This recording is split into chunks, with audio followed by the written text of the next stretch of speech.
Dan aku berdoa, ya, meyakinkan teman-teman semua bahwa kalian bisa jadi inspirasi. Kalian bisa dipakai oleh Roh Kudus untuk mengerjakan revival itu di keluargamu, di Yerusalemmu. Ya, saatnya mumpung kita dirumahkan, kebaktian di rumah. Kita jadi anak yang berbakti di rumah, dan kita akan jadi dahsyat, ya, bagi generasi yang berikutnya.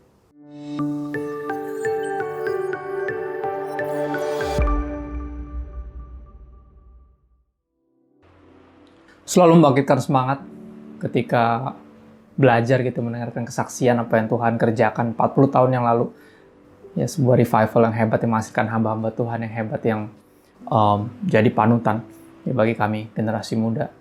Dan juga adalah sebuah kehormatan untuk ambil bagian dalam perjalanan itu, apa yang Tuhan terus kerjakan sampai hari ini. Dan juga excited untuk 40 tahun ke depan apa yang akan Tuhan lakukan. Ya, NN40 is good to be a part of this movement of God, of this revival. Mengingat tentang revival, ya, ada satu yang coba diyakinkan kepada kita semua bahwa revival starts from home. Revival starts from home. Ya, berbicara tentang revival tentunya kita ingat semua Maleakhi 4 ayat 5-6 ketika Tuhan berbicara melalui nabi terakhir sebelum Tuhan memutuskan untuk seperti berdiam sepanjang 400 tahun. Ya, melalui nabi Maleakhi dikatakan seperti ini, sesungguhnya aku akan mengutus nabi Elia kepadamu menjelang datangnya hari Tuhan yang besar dan dahsyat itu. Maka ia, ya, akan membuat hati bapak-bapak berbalik kepada anak-anaknya dan hati anak-anak kepada bapak-bapaknya. Sebuah nubuatan yang digenapi lewat kelahiran seorang anak bernama Yohanes Pembaptis. Ya, seorang anak yang digambarkan, dikatakan dipenuhi oleh Roh Kudus sejak kandungan ibunya. Ya, dan dia digambarkan adalah seperti dia memiliki roh kuasa Elia itu. Ya, karena Elia nggak mungkin lahir lagi kan tentunya. Ya, nubuatan ini berarti bukan tentang Elia yang lahir lagi, tapi ada seorang anak ya yang kurang lebih berjalan mendahului Tuhan dalam roh dan kuasa Elia. Digambarkan seperti itu di Lukas 1. Ya. Digambarkan untuk membuat hati bapak-bapak berbalik kepada anak-anaknya dan hati orang-orang durhaka kepada pikiran orang-orang benar, dan dengan demikian menyiapkan bagi Tuhan suatu umat yang layak baginya, kelahiran seorang anak melalui seorang anak ini. Ya. Dan di Kisah Para Rasul 1 ayat 8 berbicara tentang dipenuhi Roh Kudus. Tentunya ingat sebelum Yesus naik ke sorga, ya, Tuhan Yesus berkata satu janji ini bahwa kamu akan menerima kuasa. Ya. Kalau Roh Kudus turun ke atas kamu dan kamu akan jadi saksiku, pertama di Yerusalem, di seluruh Yudea dan Samaria sampai ke ujung bumi. Artinya starts from home. Ya, di tengah pandemi di mana kita seperti rasanya dirumahkan sama Tuhan, bahkan ibadah di rumah. Ya, ini menjadi sebuah seperti reset button yang besar, karena gini kerap kali dalam pelayanan anak-anak muda pun aku dapati kenyataan seperti ini, bahwa dilema sering terjadi bahwa anak-anak kerap kali menganggap gereja atau persekutuan ini sebagai pelarian dari keluarganya, dari rumahnya yang seringkali konflik, ya, seringkali jelas tidak sempurna. Mereka coba lari dari situ, akhirnya didapati suatu fenomena yang menyebalkan, yang ada jadi batu sandungan buat banyak orang tua. Tentunya mereka dikenal sebagai anak-anak yang jago kebaktian di gereja, di persekutuan, tapi nggak jadi anak yang berbakti di rumah. Ya, karena mungkin fenomena menyebalkan ini udah terus berlanjut, akhirnya Tuhan seperti mengkondisikan bahwa kita akhirnya anak-anak beribadahnya di rumah, kebaktiannya di rumah. Kenapa kan diajarin untuk mulai dari Yerusalem dulu, jadi saksi di situ dulu. Ya, apakah mungkin ya ini terjadi? Hati bapak-bapak kembali kepada anak-anaknya, bahwa bapak yang punya kecenderungan generasi sebelumnya udah ngelihat generasi sekarang sebagai generasi yang rusak, ya, masa depan suram, nggak bisa diharapkan. Ya, tapi ini bisa terjadi. Ya, adalah sangat mungkin. Ya, Rasul Paulus menasihatkan kepada anak rohaninya untuk dia jadi teladan, karena sangat mungkin anak ya generasi yang lebih muda untuk menginspirasi bahkan atau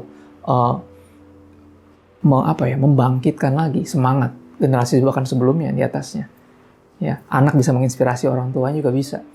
Ya, di 1 Timotius 4 ayat 12-15 Rasul Paulus mengatakan hal yang sangat indah, meyakinkan Timotius kalau dia bisa ya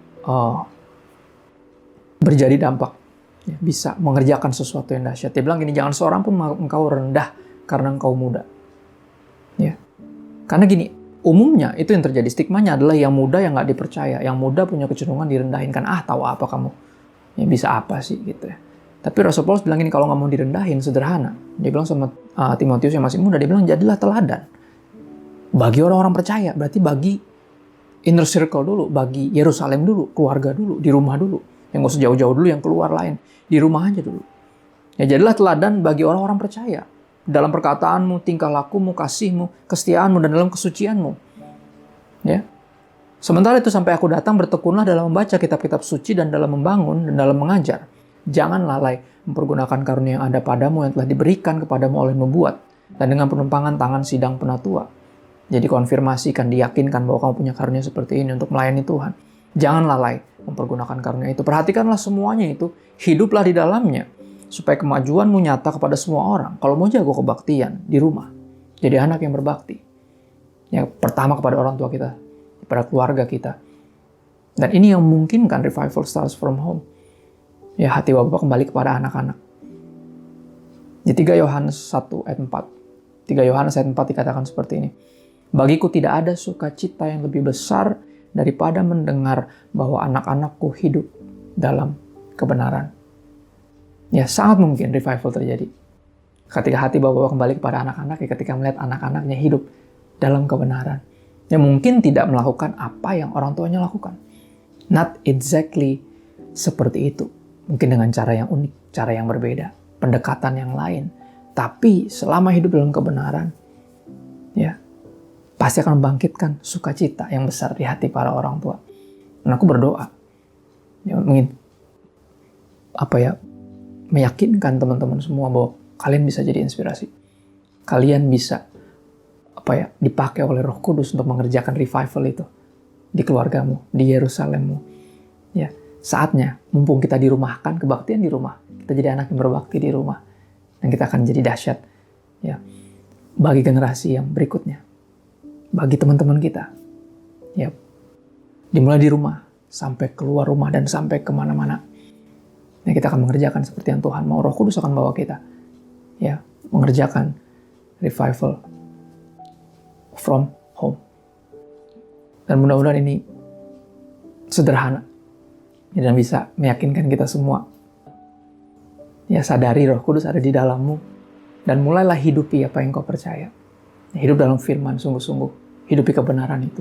Lakukan yang Tuhan ingin kau lakukan. Dan niscaya revival itu akan terus terjadi. Seperti yang 40 tahun yang lalu yang kita terus dengar kisahnya dan membangkitkan semangat kita. Yang kemudian kita alami sendiri sampai hari ini dan yang akan juga terjadi di masa depan. Bukan hanya kepada kita saat ini, tapi juga melalui kita di masa depan. God bless.